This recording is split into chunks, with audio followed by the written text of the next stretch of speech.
Assalamu Walaikum. Hello friends, how are you? Welcome back to my another video. In this video, I am going to show you how to reduce page size in Adobe InDesign. Let's get started.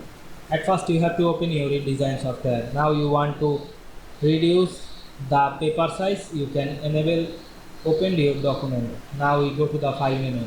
Select the document setup option, and we can see here the paper size. Now you want to reduce the paper size. Now I make the width 8 and the height is 9. Then click OK, and we can see we reduce the paper size easily. Now you want to fit the text box. Select the text box and decrease the size and fit on this page.